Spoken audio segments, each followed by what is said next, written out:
It's kind of hard to see it here, but that's a bubble flare made with this Calvan tool. There's other companies that make that too. Now, a concern is usually you got this little taper in the die for an inverted flare, and a lot of times a bubble flare will be flat. But this will make a bubble flare that's usable. I think it's best making the double flare, but it will make the bubble flare.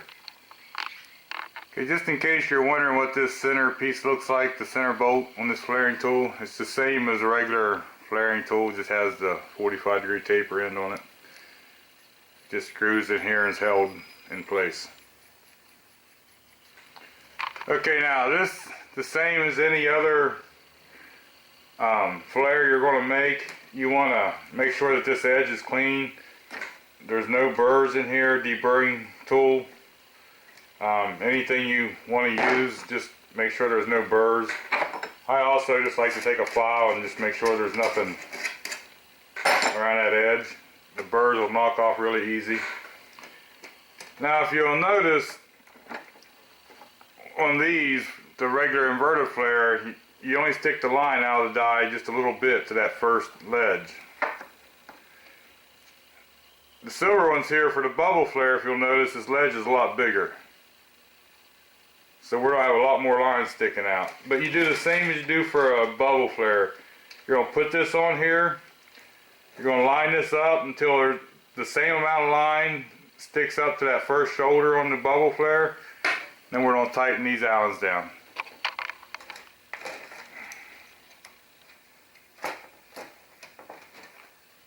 Okay, now one important thing. You want to need the line nut that goes on the line. But there is a difference in a line nut for a bubble flare and one for an inverted flare. So make sure you have the proper line nut on your line. Okay, now you've got that out of there.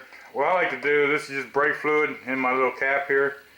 I like to just smear a smidget of brake fluid on here for lubricant. For one thing, it makes your tools last longer, that touch of lubricant. And it doesn't hurt.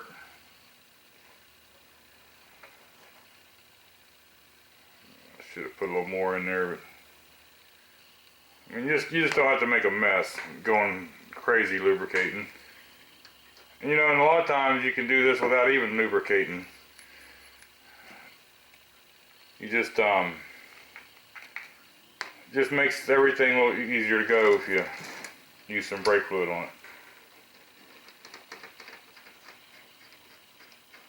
Now we're going to turn this in. You'll make sure you get this seated all the way up on here. We're going to turn this in until it bottoms out. Now, you're crushing the line quite a bit, so it's going to feel kind of tight. That's why when I do bubble flares, I usually try to make sure and use the brake fluid. That way, it just makes it easier. Now, there's probably easier and maybe better bubble flaring tools, but this one works. I use it for bubble flares a lot. Not a lot of cars have bubble flares. Some people think that all modern cars have bubble flares, but that's not the case. Chevrolets and some people use them for a while, but I do this all the time and I don't run into too many bubble flares.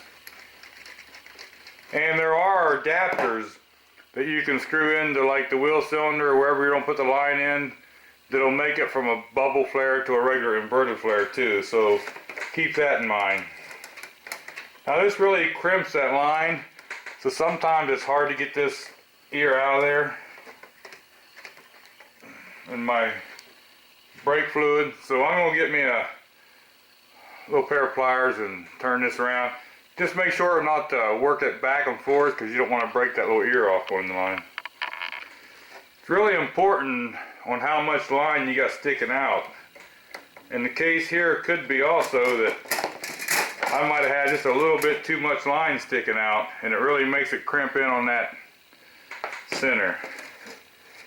So you can see right there is a bubble flare. Let me take it out of this holder here. You know, sometimes I'll take the wrench and hold this. Just makes it easier. What I like about this flaring tool is that it's easy for me to flare things under the car, because this is really, you can get in most places with it.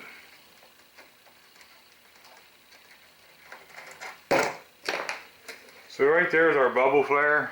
Let me get you off of there and we'll take a better look at it. So there you go, there's a bubble flare made with this tool. Now a lot of times, a lot of tools will make this with this back of the head of it toward the line, a little more flatter square. But this does not make a bad bubble flare. So keep in mind, if you run across a flare that doesn't look right, it could be a bubble flare if you're replacing lines.